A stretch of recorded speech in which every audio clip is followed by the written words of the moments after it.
So this is my cover page analysis and technology in Photoshop. Before I start, I would like to say that I have had previous use of Photoshop within ICT in year 11, and I also use it frequently at home, so my skills are slightly more advanced than other people's. So to start off with, I used a picture that I took of a vinyl CD.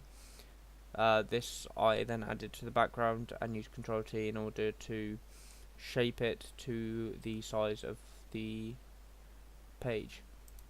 Then filled the above layer in red and used an exclusion blend tool, as this allowed you to see the vinyl disc through the colour, and then used opacity in order to dye down the blue colours so that it just merged straight in with the CD and it looked like a kind of vintage style look.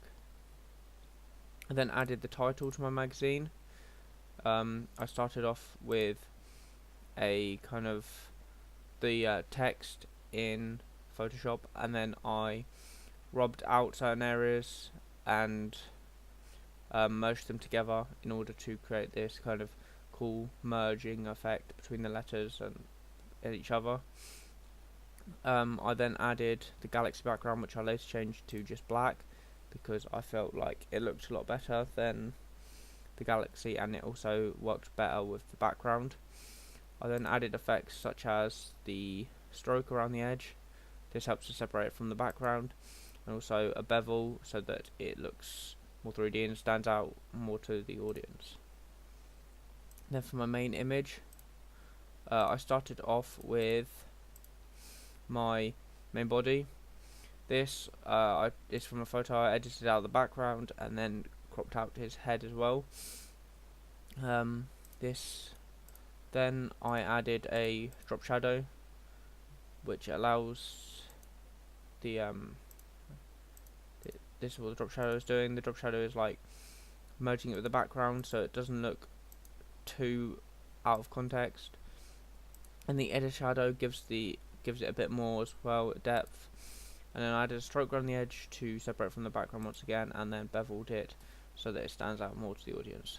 I then posterized this as it looks like a cool effect, but also keeps the image looking very realistic. After I did this, I then added my vinyl disc to the top of my model.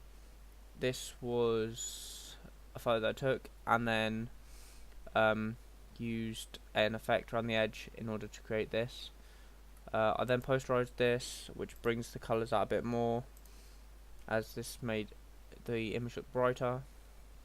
I then downloaded a splatter tool paintbrush, which I'll show you right now. If I can't remember if I left it installed.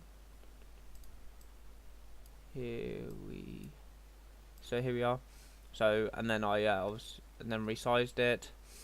I added a display layer on top, a layer mask on top, which I then painted black with everything that I didn't want to see within my image. So that's why there's kind of like little paint splatters around the vinyl disc. I then did a similar style with the same vinyl disc, which I then used the liquify tool in filter in order to spread it around my page, and then I added a layer mask to this, inverting it to black, and then used the white tool to select certain areas that I wanted. I beveled both of the vinyl disc above and paint splatters so that they stood out more and didn't look flat and odd with the background. So that's my main image done. For my main cover line, it's split into two sections. First of all, we have the name of the model on the magazine. This I used a font that I found from Dafont, and then I used the bevel tool, drop shadows and inner shadows in order to create like a 3D effect, and it also helped it to separate from the from the white of the t-shirt, so they didn't merge too much. I then added the subtitle cover line. I I did the same with this. I added a stroke and bevel so that it stood out more and didn't merge with other cover lines. And then I added my barcode in the bottom left. This was just an image that I found. This is normally I put it away from the image and put it in a space that was quite small, so it didn't take up a lot.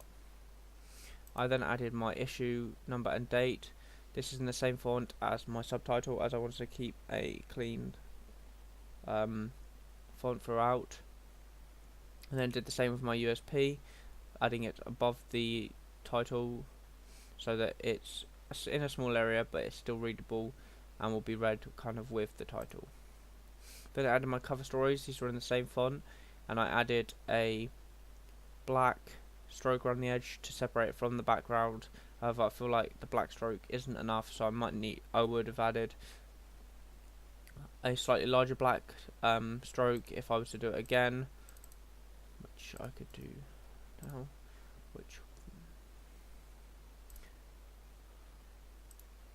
Yeah, see, if I added a larger black stroke, may have made it more readable.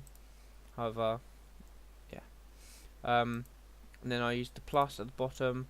I did the same. I would have added a black stroke as well around this more. However, it already has a black stroke. And this is all the artists that would be featured in my magazine. So that is my that's my cover page done, and I'll move on to my contents page.